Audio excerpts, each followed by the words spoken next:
Kedaulatan bukan sekadar catatan pada helaian sejarah, tetapi sebuah amanah yang mengalir dalam diri dan rentas masa.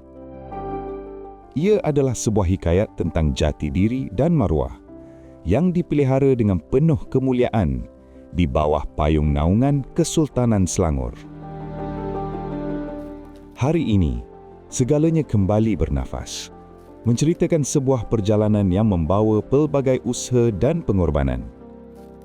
Bermula di muara pertemuan dua sungai, Sungai Gombak dan Sungai Kelang.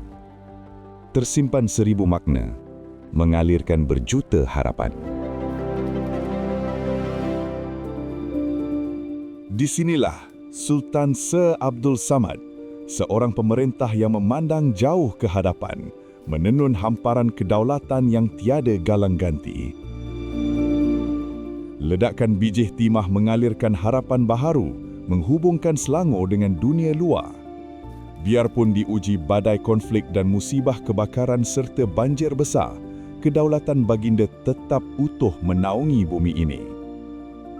Daripada sisa debu kemusnahan, baginda mengilhamkan sebuah kebangkitan, mengubah pekan kayu yang musnah menjadi sebuah pusat pentadbiran yang teguh dan gilang gemilang. Visi ini diteruskan oleh Sultan Sir Alauddin Sulaiman Shah, Raja Budiman yang berjiwa rakyat. Di bawah pemerintahan baginda, Kuala Lumpur berkembang pesat sebagai kota yang dipacu industri getah. Sebagai teraju pentadbiran, bangunan ini menjadi saksi ketokohan baginda mempengerusikan Majlis Mesyuarat Negeri.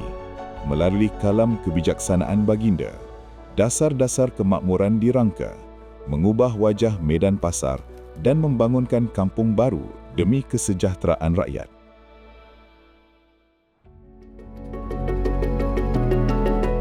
Sejarah terus berputar melalui ujian peperangan dan pendudukan Jepun semasa di bawah pemerintahan Sultan Sir Hisamuddin Alam Shah Al-Haj dan Sultan Musa Hiyatuddin Riayat Shah. Namun, kedaulatan tetap dijunjung tinggi. Mercu tanda ini berdiri teguh sebagai saksi abadi kepada ketabahan rakyat dan institusi diraja, sehinggalah detik yang paling dinantikan tiba. Dan sekarang, tibalah saat akhir bagi menamatkan naungan British yang selama 170 tahun di Melaya. Seluruh negeri bersama-sama pahlawannya menunggu dengan berdebar-debar hati kelahiran negara dan zaman baru.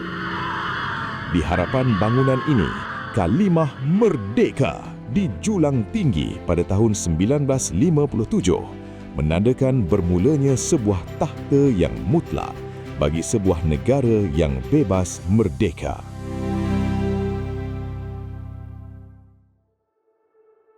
Di bawah naungan Sultan Salahuddin Abdul Aziz Shah Al-Haj, menyaksikan Kuala Lumpur terus memacu wajah Malaysia yang moden. Walau diuji banjir besar 1971, keikhlasan baginda terhadap masa depan negara mengatasi segalanya. Kemuncak pengorbanan terukir pada tahun 1974. Dengan keluasan jiwa, baginda menyerahkan Kuala Lumpur kepada persekutuan sebagai amanah suci demi kemajuan seluruh negara. Ia bukan sebuah perpisahan, tapi bukti kasih seorang raja yang merelakan demi kemakmuran nusa.